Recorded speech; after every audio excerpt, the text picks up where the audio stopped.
barangayan, bubusukin tayo sa kasiyahan. Magandang umaga po sa inyo lahat. Siguro napapansin po ninyo, bago po ako tawagin, nakita nyo nag-uusap kami ng mga Yormes Boys. Napansin nyo ba? Sabi nila sa akin, JTB, pwede bang pustahan ka namin? Total, pagkatapos ito, lunch na naman. Sabi ko, anong pustahan yan? Pustahan tayo. Pag tinawag ka, hindi mo kayang gawin yung mangyayari mamaya. Ano yung ibig nyo sabihin? Kasi mamaya, pag tinawag na si Yormes Moreno, panigurado, yung mga kaagapay niya, magtatayuan lahat yan. Pag tinawag na si Yormes Moreno, yung mga kaagapay, magsisigawan lahat yan. Sabi nila sa akin, hindi mo kakayanin yan. Anong ibig sabihin? Pag nagawa mo yun, ililibre ka namin mamaya sa Manila Hotel ng lunch. Sabi ko naman, kung hindi ko magawa, ililibre mo kaming anin. Parang lubi ako. Kilala niyo naman si JTB, ang batang kalye. Hindi ito umuurong sa mga magsubok at pagpamo na yan.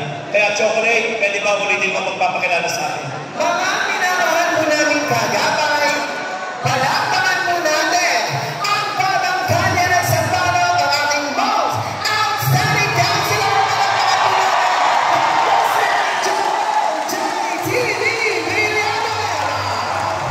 Sa barangayan, bubusukin tayo sa kasiyahan. Ano po kayo? Sa premyo, Abayan kayo ngayon. sa larong kalsada, mga mahuhusay ang shoot ng bola. Ika'y hilig ni Kongse ang JTB. Ako pa mahamon ninyo. Batang kalye to, mga barkada ko yung mga kaagapay na yan. Dinaisahan ko kayo. Anyway, good morning po sa inyo lahat. Alam po ninyo, kami po mga Yormes Boys, kanina pa kami kinakabahan sa likod. Totoo po yun. Sabi niya mga kaagapay na yan, mga solid Yormes Moreno yan. Totoo naman. Pero alam po ninyo, ang hirap na magsasalita ng ulit. Sapagkat bago ako tawagin, tinitingnan ko habang nagsasalita ang mga kasamahan ko, tinitingnan ko ang reaksyon nyo. Kung meron natutulog, may naglalaro ng mobile legend, at yung habang nagsasalita sila, natuwa naman ako. Sapagkat bawang isa sa kanila, pagsalita nila, gumagano kayo. Pwede. Pwedeng konsyal. Pwedeng marele. Pwede. Sabi ko, nakakakaba. Kaya ako'y pinapakilala ang susunod na congressman sa Sambalo, ang pinili ni Yormes na maging congressman. Naku ako, nakakakaba naman. Panigurado, makikinig ko mga ito. Unang-una, JTB, ang posisyon na tatakbuhan mo, congressman na. Hindi na konsihal. Dati, binoto ko namin, JTB Villanueva, sisilan ka namin. Pagka-shake namin sa iyo, magsishake pa kami ng 5 pangalan sa pagkakanin kayong konsihal. Ngayon, hindi na. Sakaling hindi ninyo konsunada sa JTB ngayon, meron kayong ibang napupusuan. Pag sinaydan nyo yun, hindi nyo na masisaydan si JTB. Pero kapag ako naman ang konsunada ninyo, hindi nyo na masisaydan yung aking mga makakatundali. Tama? Ibig sabihin, ang isang boto ng bawat isa sa inyo dito, sa loob ng stadium na ito, napakahalaga. Dapat masisaydan ninyo yung pinaka-kwalipikado, yung pinakahanda sa trabaho ng Congressman. At yun ang pipilit niyo kong ilahan sa inyo. Bakit ako pinili ni Yormes Moreno? Ayaw kong pahiyahin si Yormes Moreno sapagkat ang trabaho ng Congressman ay paggawa ng batas. Sapagkat ang gusali ng katrabaho ng Congressman, kung tawagin, batasan complex. Batasan complex. Ibig sabihin, ang kailangan sa loob ito, isang mambabatas, marunong gumawa ng batas. Okay, JTB, nakakawalong kalahating taon ka na bilang konsihal. Meron ka ba ang nagawang batas sa lungsod ng Maynila na naging kapakipakinabang sa mga batang Maynila? Paglalaan mo ako ng ilan. Unang-una, gusto ko ng kalinisan hindi lang sa barangay ninyo, hindi lang sa distrito ninyo, kundi sa buong lungsod. Panahon ni Yormes Moreno na isapatas ang dating slogan lamang na tapat ko, linis ko. Pero ng panahon ni Yormes naging ordinansa ito at yung slogan na tapat ko, linis mismo naging batas na at ang gumawa ng batas nito. Ang namuna sa patakda ay ang konsihal ninyo, si Councilor Joel JTV Villanueva. Bakla, tomboy, transgender. May mga kakilala tayo sa barangay, kaibigan, kamag-anak, o yung iba naman ay nahanay sa mga kasariang binanggit ko. Ayaw ni Yorme Isko Moreno na magkaroon ng diskriminasyon sa hanay nila. Kailangan ng isang batas na ipapatibay upang hindi na makakaranas ng diskriminasyon ang mga bakla, tomboy, transgender sa Luzon ng Maynila. Ano ang nangyari? Nagkaroon ng anti-discrimination ordinance against LGBTQI+. Sino ang gumawa ng batas nito? Ibig sabihin ng isang estudyante na mag-i-enroll, ayaw pag-enrollin sa ng kanyang piling mata. Kung ang pinantig ay umaabot na sa kanyang kila. Nag-a-apply ng trabaho ng isang tomboy, hindi siya pwede sa ng kailangan daw ay babae. At dahil tomboy ka, may sinpo mo, hindi ka pwede magtrabaho dito.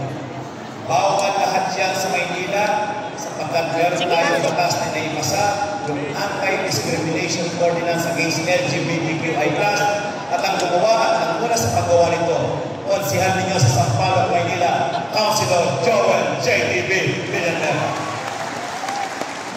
Sabi ni Yorme, linisin natin ang Maynila. City Hall, paglinis kayo.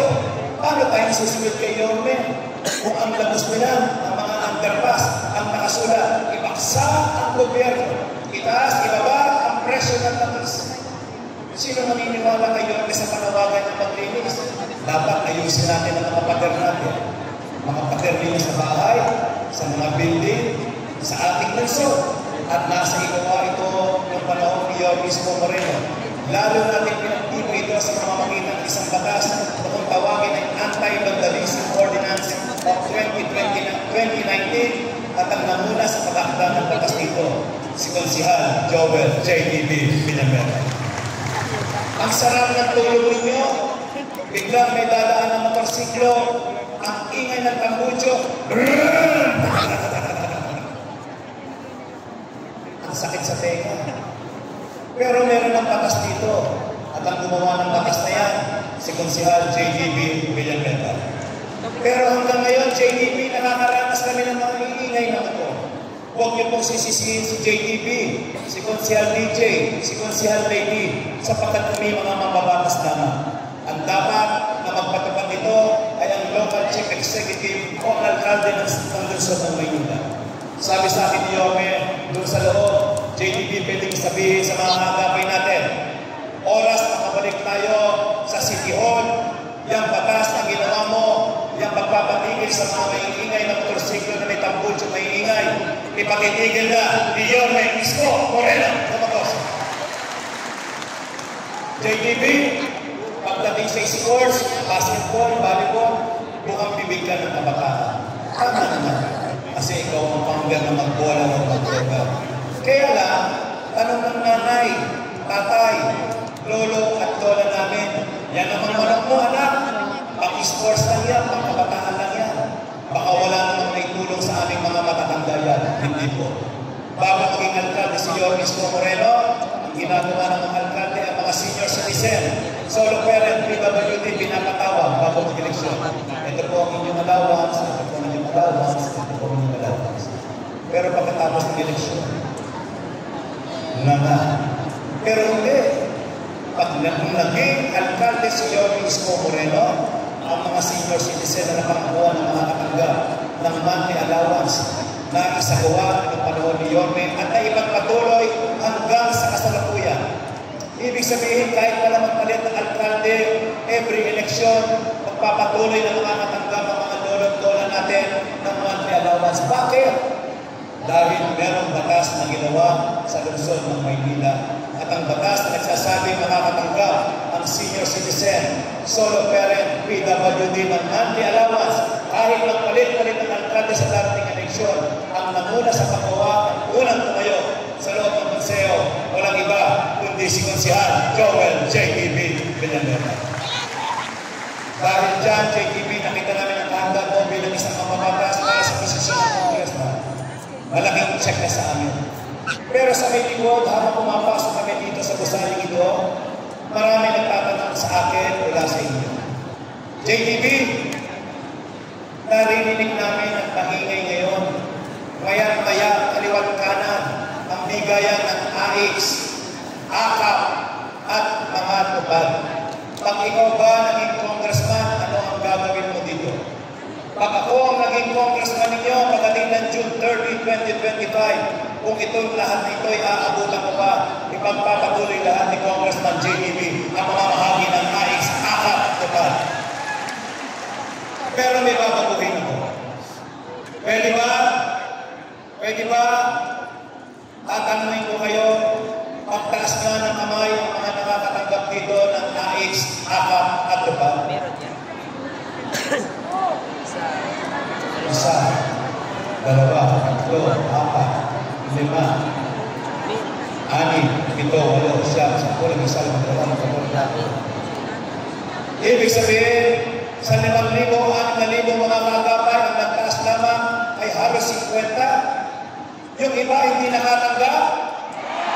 Taas ng kamay ng mga hindi nakakatanggap.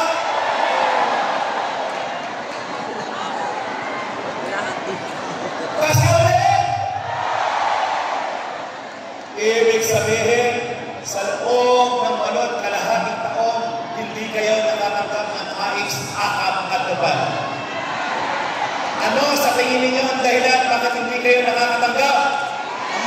Sila na, kakilala na, kamag-anak na, kapamilya na, hindi kayo kilala ng tagalista. Tama ba? May tanong si JTB, dahil maingay kayong sumisigaw, nakakilala na, kamag-anak na, sila lang palagi ang nakakatanggap. Gusto nyo ba magpatuloy ang maling sistema nito? Dito! Dito! Dito! Dito! Kayo nagsabi nga. Ibig sabihin, ayaw nyo na magpatuloy. Ipinapalalahanan ko lang kayo. Sabi nyo, ayaw nyo na magpatuloy. Baka magkamali kayo ng pagboto. Baka sila na naman ang manilagay ninyo.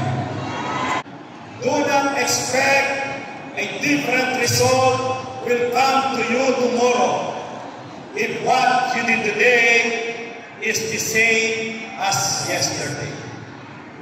Naintindihan po ninyo? Hindi. Ako rin po hindi. Pinamaris ko lang ito. Ang ibig kong sabihin, huwag kayong aasa na magkakaroon ng pagbabago sa inyong mga buhay sa inaharap. Kung ang gagawin ninyong pagdidesisyon sa Mayo 12 ay parehas pa rin ng kahapon. Tama? Kaya, pinapalalahanan ko kayo. Maingay kayong sumisigaw, palitan ng sistema, palitan ng maling sistema. Pero nagsasabi, JTB, nangangamba ako sapagkat ang aking anak, ang aking apo, tumatanggap ng iskola. Ang sabi, kapag nawala sila, mawawala na raw lahat ito. Hindi po totoo yan. Kapag si JTB naging congressman ninyo, ang mga anak, apo, kamag-anak, kung kakilala ninyo, tumatanggap ng iskola, pagdating ni JTB naging congressman ako, lahat ng scholarship na yan, ipagpapatuloy ni Congressman JTB. Bilang yan. Wala lang yan. Hindi totoo yan. Kasi, nasa harapan ka lang namin, JTB. Hindi po bola yan. Bakit ba sinasabi ng JTB? Sabi ko nga sa mga patawag namin, kahit 84, 83, 82, 81, kahit palako ng grade na kamag-anak, apo, anak ninyo, basta mahirap at gustong mag-aral, tutulungan ni Congressman JTB. Binyagan. Kung yung sarili ko nga, pinag-aral ko sa hirap ng buhay namin, sapagkat ang aking nanay na si Aling Linda, araw-araw ang kausap ng nanay ko, Bombay. Hindi si DJ Bagasin. Makabagong Bombay na ito. Yung bang Bombay na may turba, may motor, may payo, may bulanggo, may kumot. Mausap lagi ng nanay ko araw-araw at sabi ko sa nanay ko, Ma, nakakahiya naman araw-araw mausap sa Bombay. Nakakahiya sa kapitbahay at sabi sa akin ng nanay ko, pagdating ng panahon at naging magulang ka, malalaman mo rin, gagawin lahat ng magulang, mapakain at mabuhay niya lang ang kanyang mga anak. At dahil sa hirap ng buhay namin, ang dalawang kapatid ko sinusundan, nag-aaral ng accounting, tumigil sa pag-aaral, sapagkat hindi sila kaya mag-aralin ng nanay ko. Ako na bunso, maaari sumunod din ako sa yapak ng dalawang kapatid, pero hindi ako tumigil. Imbes, naghanap ako ng trabaho, nagbenta ako ng paper 150. Bakit Ben? At yung sipunang cellphone na akala mo pang kaskas ng yelo. Yung Motorola, para mapag-aaral ko ng sarili ko at makapagtapos ko ng aking pag-aaral ng kursong political science. At pagkatapos doon, ako'y kumuha ng abogasya at pagtapos ko, nagtrabaho ako sa Branch 44 Metropolitan Trial Court sa Pasay City. At pagkatapos nagtrabaho ako sa immigration para kumuha naman ako ng abogasya at ng Masters in Public Administration. Ibig sabihin, pinag-aral ko sa sarili ko, mga nakasaling ng edukasyon, kaya pag naging congressman ako, ang mga anak, apo ninyo na gusto mag-aral, kahit hindi umabot ang grade sa kailangan sa scholarship, tutulungan ni Congressman JDP. Ang sampalo, ang pinakamatalinong butante, ipagyayabang mo na sa lahat ng distrito. Isa sa pinakamatalinong, hindi mo pinakamatalinong. Bakit? Tingnan ninyo ito. Sabi ni Yorme, walang paninira, at sasabihin ng Yorme's choice. Opo, real talk tayo.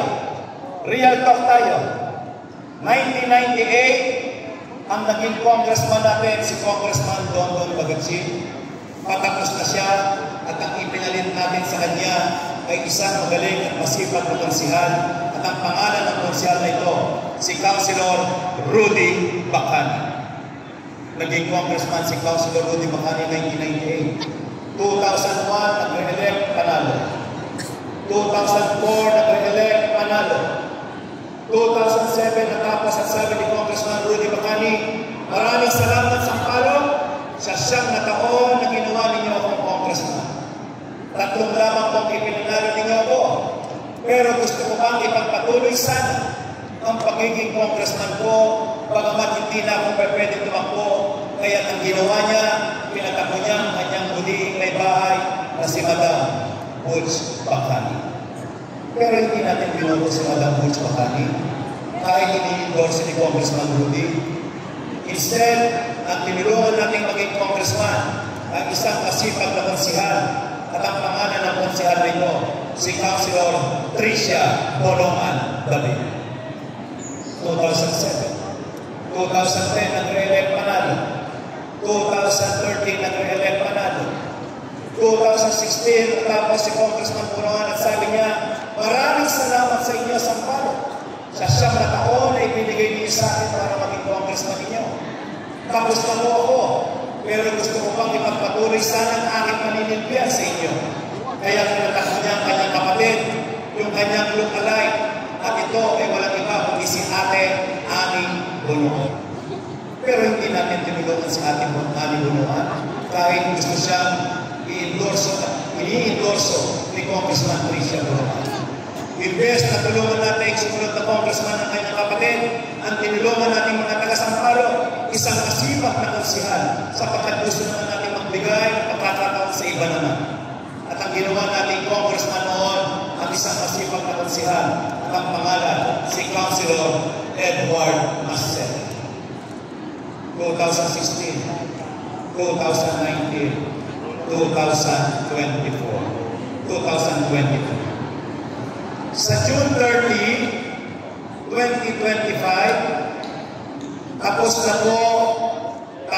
na po si Congressman Edward Masset. Hindi na po siya nag-file ng Certificate of Candidacy sapagkat sa ilalim ng saligang labas, tapos na siya. Pero kagaya ng dalawang nauna, ang sabi niya, maraming salamat sa inyo, Sampalo. Sa 9 na taon ay binigay niyo sa akin para maging congressman ninyo. Hindi na po ako tatakbo, pero gusto ko pang ipagpatuloy sana. Kung kaya, pinatakbo niya ang kanyang butihing may bahay na si Dr. Giselle Masset. Ang sinasabi ko lang dito, mga kaagapay, napagbigyan na natin sila. Kagaya ang ginawa natin sa 2 taon na itong inihalimbawa. hindi nasasama ang loob nila sapagkat siyang na taon na binigay natin sa kanila. Baka pwede naman mga kaagapay, pagdating ng Mayo 12, sabihan natin sila, hindi naman sasama ang loob nila kung sasabihin natin sa kanila, pasensya ka na po, Congressman, napagbigyan ka na po namin. Siyang na taon na po, tatlong laban po ang inilaban namin. Gusto naman namin yung pinili ni Yorme Isko Moreno. Gusto naman namin ng iba at gagawin namin Congressman, si Congressman Joel JDP Villanueva. Tama.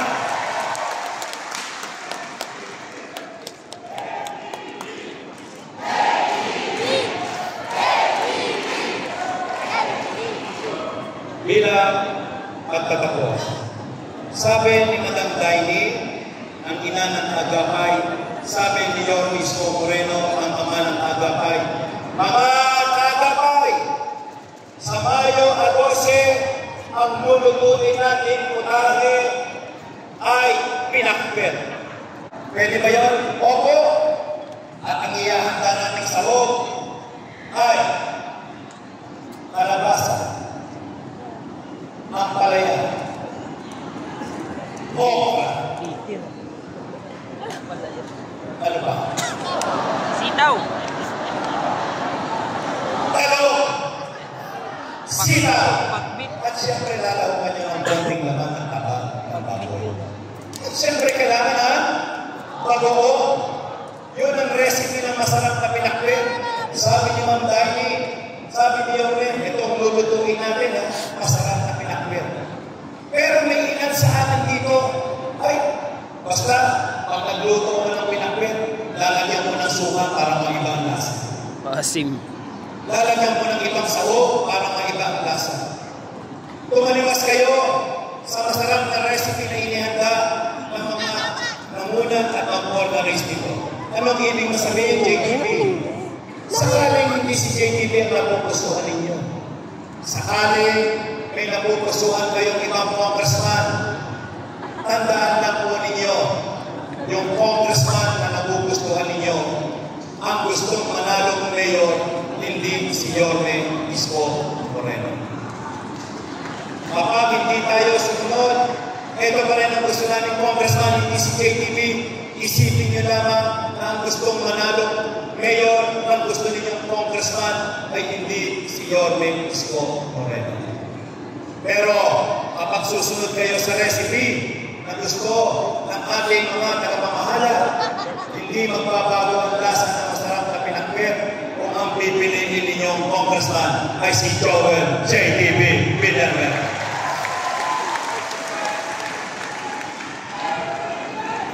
Para mas lalo ninyo kung ikonsidera, tandaan niyo po ninyo, apat lang po kami maglalaban ng congressman. Apat lamang.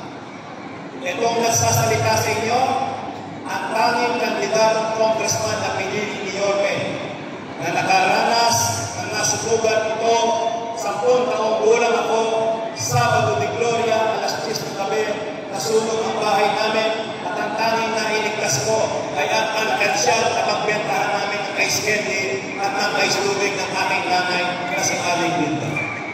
Ito lang ang kandidatong congressman na pinili ni Yorme na naging barangay kagawad, naging barangay chairman, naging pangulo ng barangay chairman sa Sampalo, naging vice president ng barangay sa buong Maynila, at naging student council president nung siya'y nag-aaral ng abogasya.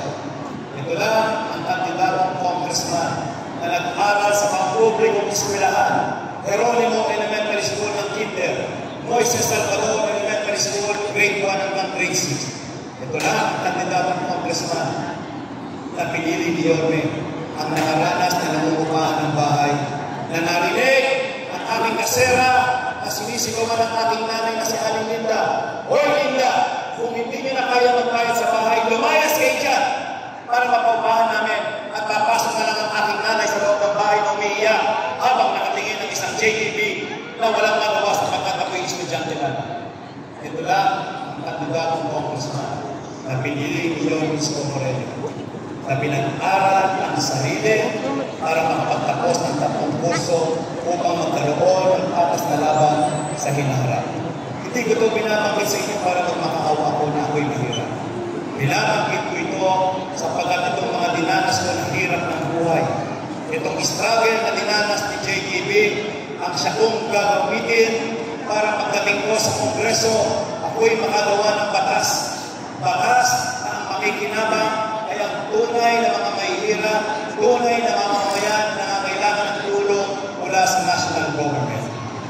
Kaya, mga kaagapay, makakaasa pa kami sa inyo. Pagpasok namin sa mga barangay ninyo, sasalubungin nyo kami mga Yormes Choice at sasabihin nyo sa amin, huwag kayong mag-alala mga Yormes Choice. Kami ang kaagapay ninyo dito sa barangay na pinapasok ninyo. Maraming salamat po. Naway, pagtibayin natin, pagbigis-bigisin natin ang ating hanay. Huwag niyo po kami pag-iwa-iwalayin. Ito po, si Joel JTV Villanueva, ang bakit kanyang Sampaloc, Manila. God first! God first. Maraming salamat sa inyo. Kinatawan sa Kongreso, Congressman Joel JTV Villanueva.